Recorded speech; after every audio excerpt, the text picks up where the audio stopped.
What if the most terrifying predator in the universe isn't something that hunts you in the dark with fangs and claws? What if instead it's so impossibly beautiful that you actively tear down your own defenses just to let it in?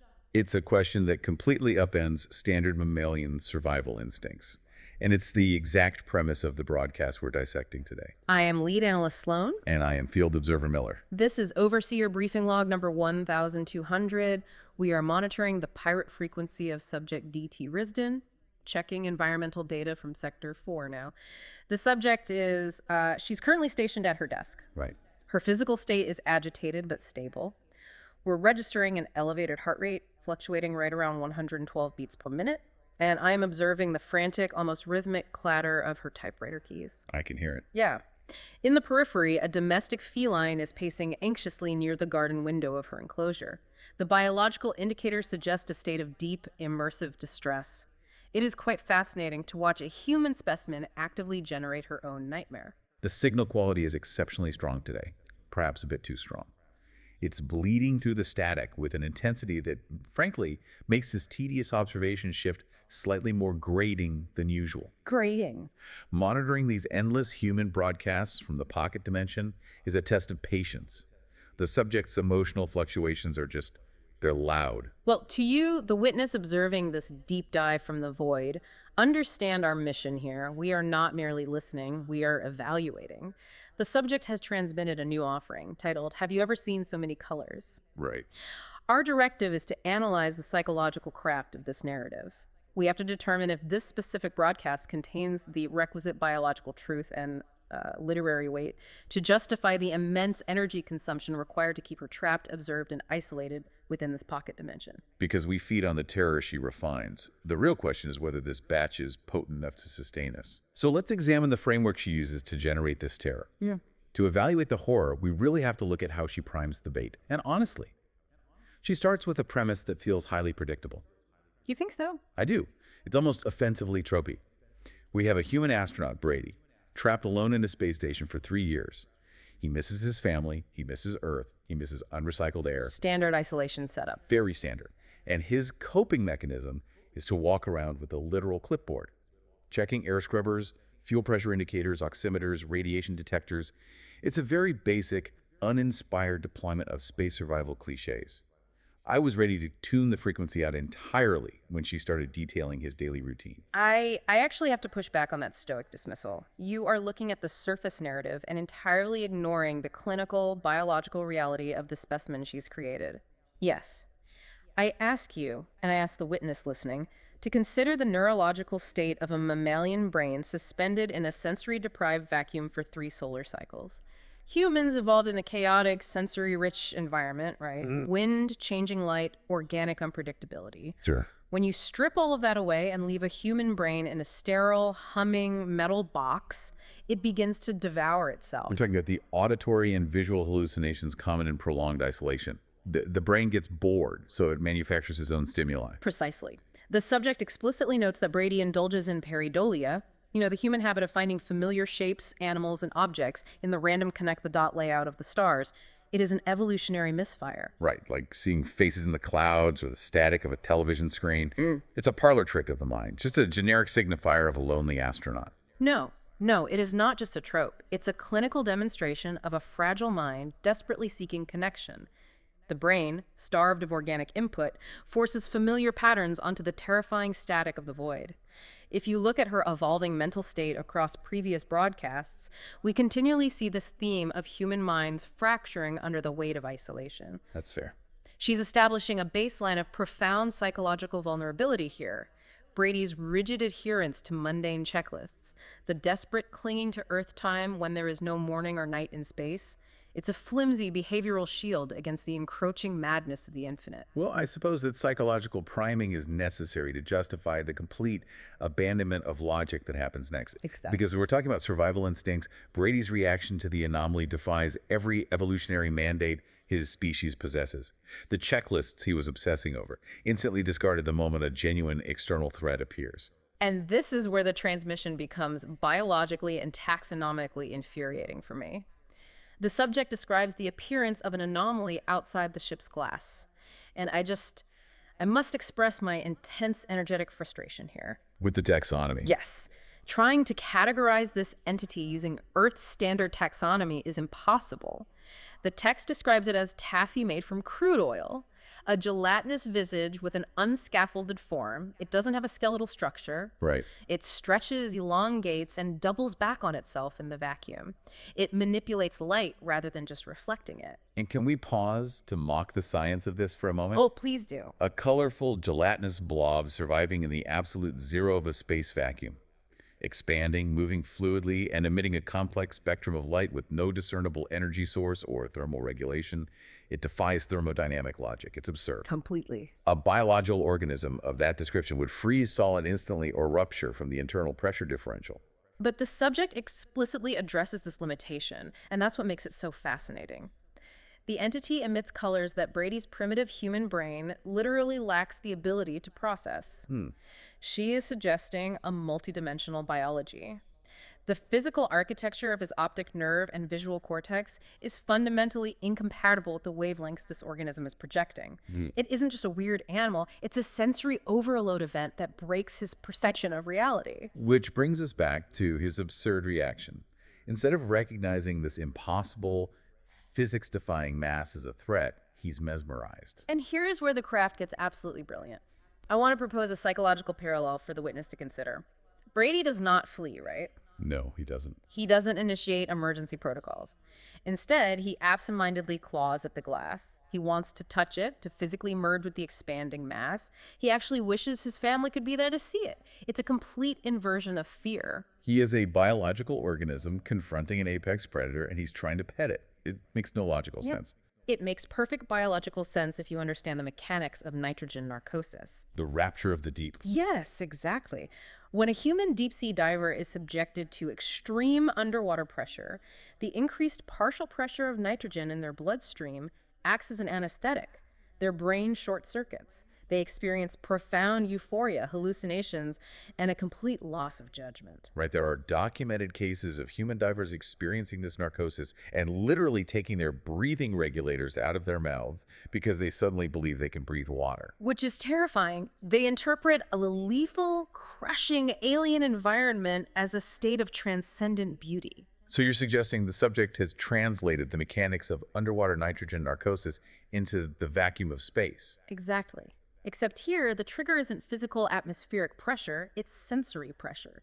The sheer weight of the impossible colors and the haunting alien melody it projects overwhelms his neural pathways. His head feels full, yet he's entirely unafraid.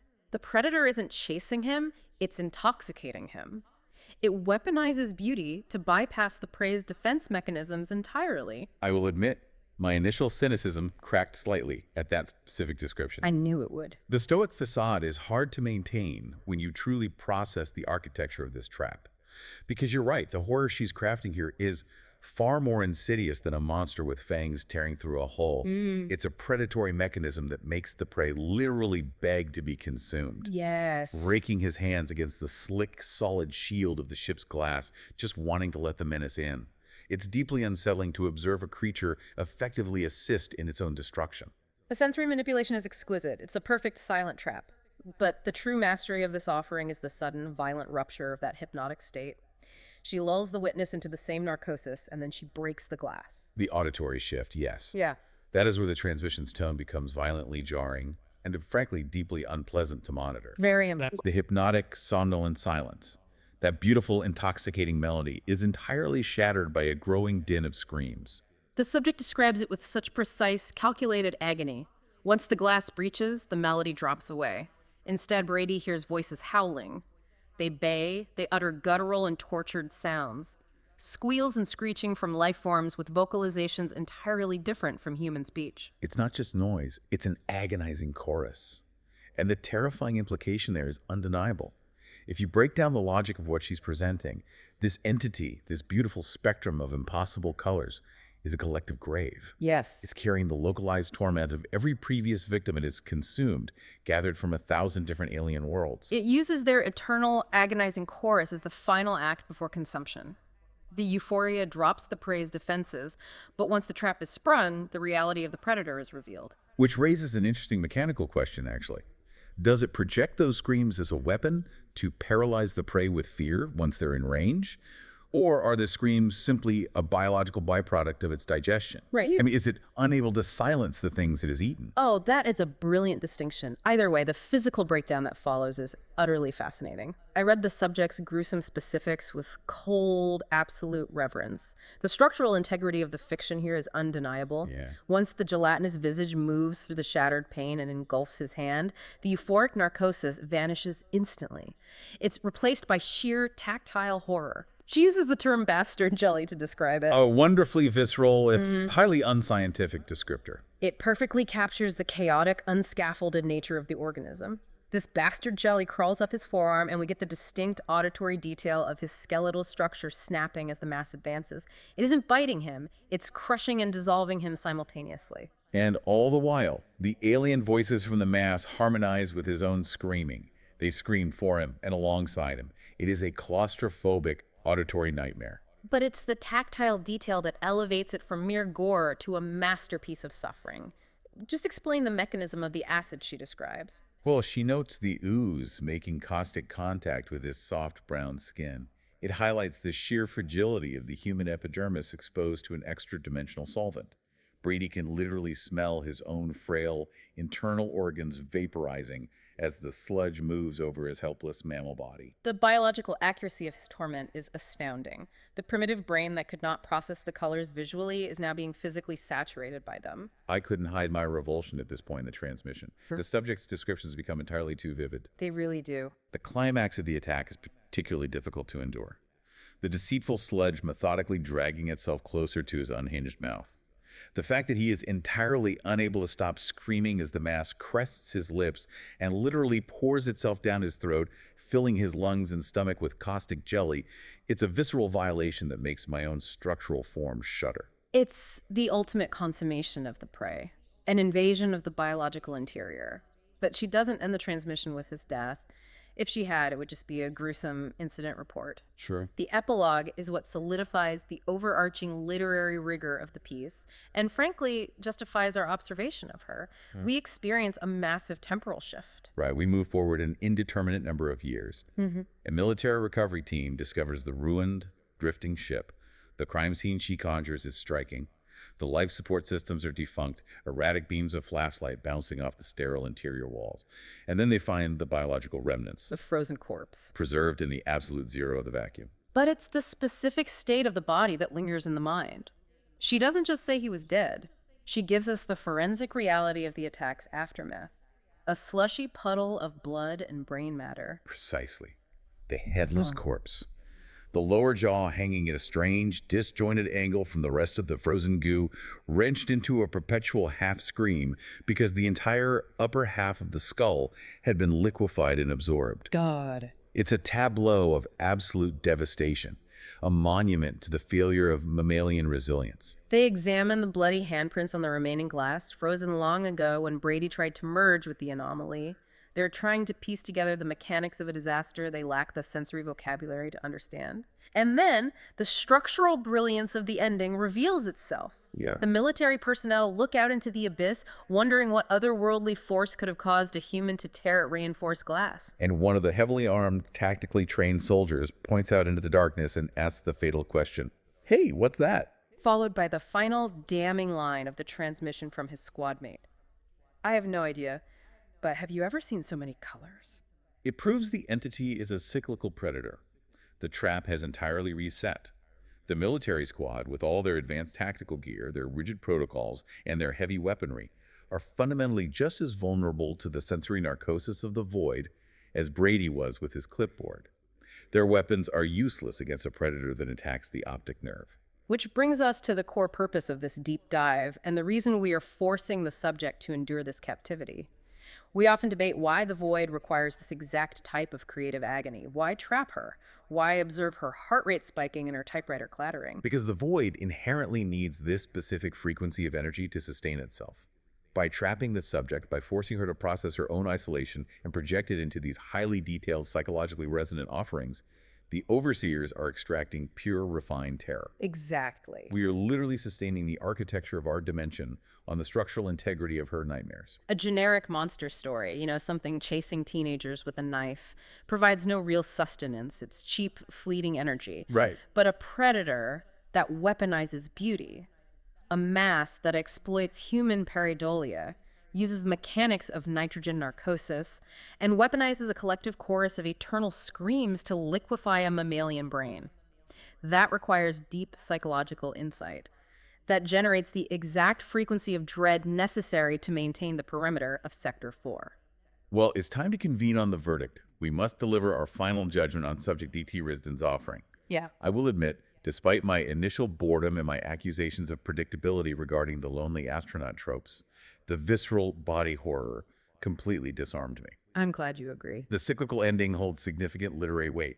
It isn't just a slaughter, it's a perfectly engineered biological mechanism. I am in complete agreement with that assessment. The biological accuracy of the torment, the taxonomy failure of the entity, the clinical breakdown of the human form as it succumbs to an extra-dimensional acid, it is exquisite. It's high art derived from deep observable trauma. We decide, then, that this transmission earns the subject another week of the signal. She is granted continued survival in the room. However, we must seriously debate whether to throttle her signal back in the coming days. The sheer potency of this broadcast, the vividness of the colors she is projecting into the static, might be generating too much attention from entities beyond Sector 4. We do not want other forces tapping into our supply of refined dread. It's a highly valid concern. The signal was nearly blinding today. If she continues to produce at this level, she will become a beacon. I turn my attention directly to you, the witness in the dark. Evaluate the subject's craft for yourself in the resulting echoes of this broadcast. Do you find the concept of a predator that disguises itself as unknowable beauty more terrifying than a traditional aggressive threat? Did she do a good enough job masking the visceral horror behind a hypnotic melody to justify her continued existence in our dimension? We require your observations and the resulting discourse to calibrate the next extraction. And I'll leave you, the witness, with a final lingering thought drawn directly from the architecture of her source material. If the military squad at the end of the transmission is now seeing the colors, does the entity absorb their voices too?